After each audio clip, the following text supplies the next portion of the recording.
जय हिंद दोस्तों, I am Vijay Rajput and I welcome you to the Chronicle Post. दोस्तों, आपको याद होगा कि 26 जनवरी गणतंत्र दिवस के दिन फ्रांस के राष्ट्रपति इमैनुअल मैक्रों भारत के मुख्य अतिथि के रूप में यहां आए थे। उस समय मैक्रों ने भारत के साथ बहुत सारी महत्वपूर्ण डील्स पर चर्चा की थी, जिसमें एक डील फ्रांस की डिफेंस कंपनी डसॉल्ट एविएशन की ओर से थी। डसॉल्ट एविएशन फ्रांस की डिफेंस कंपनी है जो राफेल को बनाती है। यह कंपनी भारत में एक यूनिट लगाकर भारत में ही राफेल लड़ाकू विमान न केवल मैन्युफैक्चर करेगी, बल्कि भारत में बने राफेल दुनिया के दूसरे देशों में बेचे जाएंगे।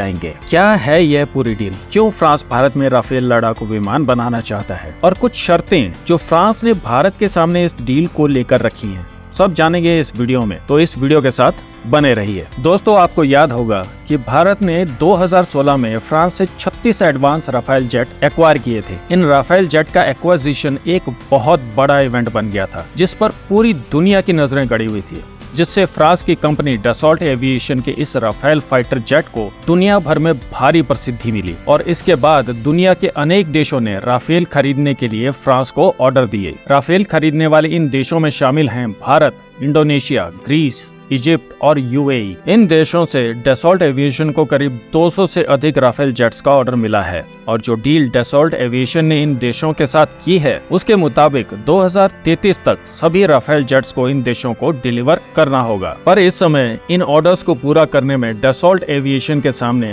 प्रॉब्लम आकर खड़ी हो गई है। डसॉल्ट एविएशन अपनी यूनिट में सालाना 15 राफेल जेट ही मैन्युफैक्चर कर पाती है और रूस यूक्रेन युद्ध के शुरू होने के बाद सामान की सही समय पर आपूर्ति न होने के कारण डसॉल्ट एविएशन केवल 13 ही राफेल जेट अपनी इस यूनिट में मैन्युफैक्चर कर पा रही है। इस मैन्युफैक्चरिंग रेट के कारण डसॉल्ट एविएशन इन ऑर्डर्स को किसी भी सूरत में 2033 तक पूरा नहीं कर पाएगी, जिसके कारण डसॉल्ट एविएशन और फ्रांस को कई बिलियन डॉलर्स का नुकसान झेलना पड़ेगा। इसके लिए डसॉल्ट एविएशन चाहता है कि वह अपनी मैन्युफैक्चरिंग कैपेसिटी को डबल कर दे, जिसके लिए उसके पास दो ऑप्शन हैं। या तो फ्रांस में ही एक नई मैन्युफैक्चरिंग यूनिट तैयार करे या फिर भारत में रिलायंस के साथ ज्वाइंट वेंचर में प्रोडक्शन यूनिट में राफेल जेट्स को मैन्युफैक्चर किया जाए। समय बचाने के लिए और बिलियन डॉलर्स के नुकसान से बचने के लिए मजबूरी में डसॉल्ट एविएशन अब भारत में राफेल की मैन्युफैक्चरिंग करना चाहता है, क्योंकि एक डील के तहत अनिल धीरूभाई अंबानी की रिलायंस और डसॉल्ट एविएशन भारत में ही भारत के लिए राफेल जेट्स मैन्युफैक्चर करने वाले हैं। अब डसॉल्ट एविएशन चाहता है कि इस यूनिट में न केवल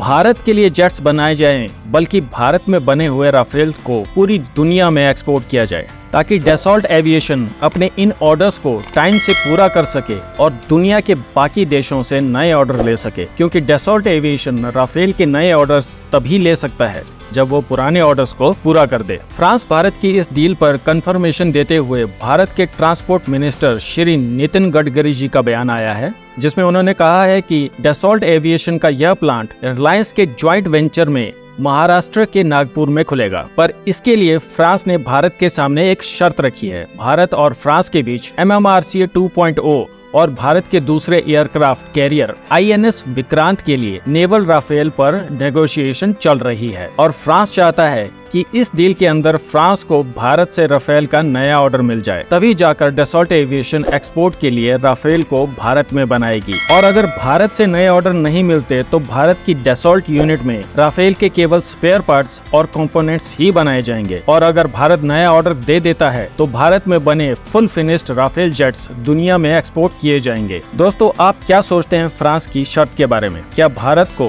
फ्रांस से और नए राफेल लेने के लिए पैसे लगाने चाहिए या फिर इन पैसों को तेजस के नेक्स्ट वेरिएंट के प्रोग्राम पर खर्च करना चाहिए? अपने विचार हमें कमेंट्स में बताइए और अगर आपको यह वीडियो अच्छी लगी तो इसे लाइक कीजिए और दोस्तों के साथ शेयर कीजिए और इसी तरह का कंटेंट देखने के लिए सब्सक्राइब कीजिए द क्रॉनिकल पोस्ट चैनल को। जय हिंद।